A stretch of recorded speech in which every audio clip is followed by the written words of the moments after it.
Sa patuloy na pagpapanatili ng kapayapaan, ang South Cotabato Provincial Office ay nagsagawa ng pagpupulong para sa mga residente ng Polomolok, South Cotabato. Ang magandang balitang yan hatid ni Patrolwoman Vina Morales.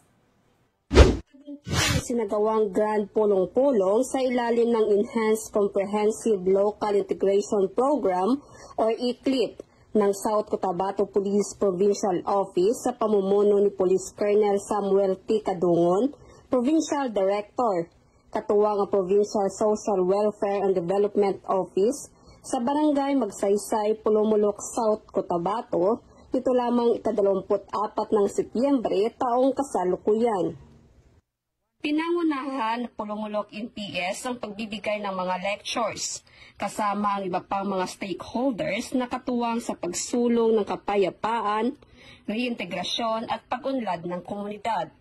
Tinalakay sa naturang pulong-pulong ang mga benepisyo ng ECLIP, mga serbisyong panlipunan, kapayapaan at seguridad, at ang malalim na ugnayan ng gobyerno at komunidad. Layunin ng programang ito na magbigay ng psikolohikal, panlipunan at pang-ekonomiyang suporta sa mga pamayanang minsang naapektuhan ng sigalot at karahasan. Ito rin ang magbubukas ng daan para sa kapayapaan, pagkakasundo at pangmatagalang kaunlaran sa pamamagitan ng pinag-isang pagsisikap ng mga ahensya ng pamalaan at ng komunidad.